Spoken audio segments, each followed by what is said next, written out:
हर हर महादेव। श्री शिव महापुराण रुद्र संहिता तृतीय पार्वती खंड अध्याय 51। रति की प्रार्थना से भगवान शिव द्वारा काम को जीवन दान एवं वर प्रदान, वर वधु का एक दूसरे को मिष्टान भोजन कराना और भगवान शिव का जनवासे में शीघ्र लौटना। से ब्रह्मा जी कहते हैं कि हे नारद, जब भगवान शिव प्रसन्नता पूर्वक बैठे थे तो उस समय उन्होंने शिव से नाना प्रकार की विनोदपूर्ण बातें कहीं।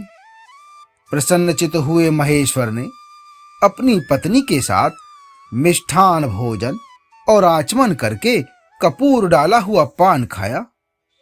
इसी अवसर पर अनुकूल समय जान प्रसन्न हुई रति ने दीनवत्सल भगवान शंकर से कहा कि हे भगवान, देवी पार्वती का पानी ग्रहण करके आपने अत्यंत दुर्लभ सौभाग्य प्राप्त किया है। हे नाथ, बताइए मेरे प्राणनाथ को, जो सर्वथा स्वार्थ रहित थे, आपने क्यों भस्म कर डाला। अब यहां मेरे पति को जीवित कीजिए और अपने अंतःकरण में काम संबंधी व्यापार को जगाइए। आपको और मुझको जो समान रूप से वियोग जनित संताप प्राप्त हुआ है, उसे दूर कीजिए। हे महेश्वर, आपके इस विवाह उत्सव में सब लोग सुखी हुए हैं, केवल मैं ही अपने पति के बिना दुख में डूबी हुई हूं। हे देव, हे शंकर, प्रसन्न होइए और मुझे सनाथ कीजिए। हे दीनबंधु, हे परम प्रभु, अपनी कही हुई बात को सत्य कीजिए। हे चराचर प्राणियों सहित तीनों लोकों में आपके सिवा दूसरा कौन है जो मेरे दुख का नाश करने में समर्थ हो। ऐसा जानकर आप मुझ पर दया कीजिए। दीनों पर दया करने वाले नाथ, सबको आनंद प्रदान करने वाले, अपने इस विवाह उत्सव में मुझे भी उत्सव संपन्न बनाइए। मेरे प्राणनाथ के जीवित होने पर ही अपनी प्रिया पार्वती के साथ आपका सुंदर विहार परिपूर्ण होगा, इसमें संशय नहीं है। हे सर्वेश्वर, आप सब कुछ करने में समर्थ हैं, क्योंकि आप ही परमेश्वर हैं। यहां अधिक कहने से क्या लाभ। हे सर्वेश्वर, आप शीघ्र मेरे पति को जीवित कीजिए। ऐसा कहकर रति ने गांठ में बंधा हुआ कामदेव के शरीर का भस्म भगवान शंभु को दे दिया और उनके सामने हा नाथ कहकर रोने लगी। रति का रोदन सुनकर सरस्वती आदि सभी देवियां रोने लगीं और अत्यंत दीन वाणी में बोली कि हे प्रभु, आपका नाम भक्त वत्सल है, आप दीन बंधु और दया के सागर हैं, अतः काम को जीवन दान दीजिए और रति को उत्साहित कीजिए। आपको नमस्कार है। श्री ब्रह्मा जी कहते हैं कि हे नारद, उन सब की यह बात सुनकर महेश्वर अति प्रसन्न हो गए। उन करुणा सागर प्रभु ने तत्काल ही रति पर कृपा की। भगवान शूलपाणी की अमृतमय दृष्टि पड़ते ही पहले जैसे रूप वेश और चिन्ह से युक्त अद्भुत मूर्तिधारी सुंदर कामदेव उस भस्म से प्रकट हो गए। अपने पति को वैसे ही रूप, आकृति, मंद मुस्कान और धनुष्वाण से युक्त देख रति ने महेश्वर को प्रणाम किया।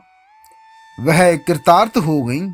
उसने प्राणनाथ की प्राप्ति कराने वाले भगवान शिव का अपने जीवित पति के साथ हाथ जोड़कर बारंबार स्तमन किया। पत्नी सहित काम की हुई स्तुति को सुनकर दयार्द हृदय भगवान शंकर अत्यंत प्रसन्न हुए और इस प्रकार से बोले।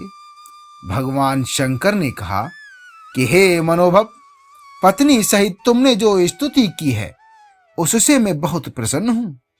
स्वयं प्रकट होने वाले काम, तुम वर मांगो, मैं तुम्हें मनोवांछित वस्तु दूंगा।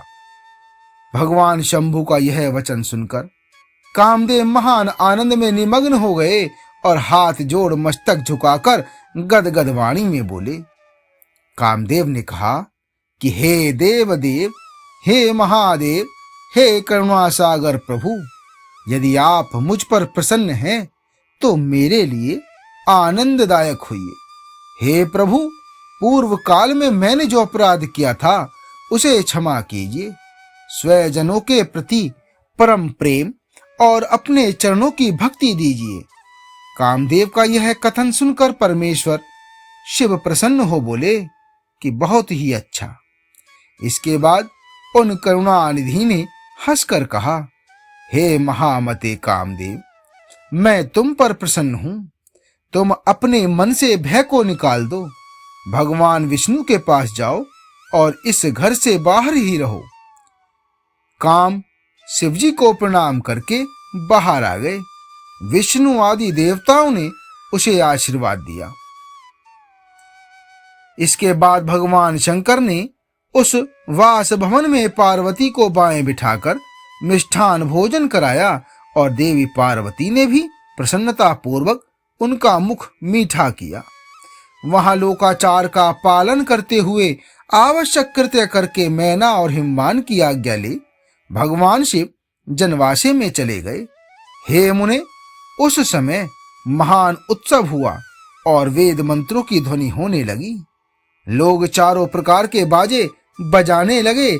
जनवासे में अपने स्थान पर पहुंचकर भगवान शिव ने लोकाचारवश मुनियों को प्रणाम किया, श्री हरि को और मुझे भी मस्तक झुकाया। फिर सब देवता आदि ने उनकी वंदना की।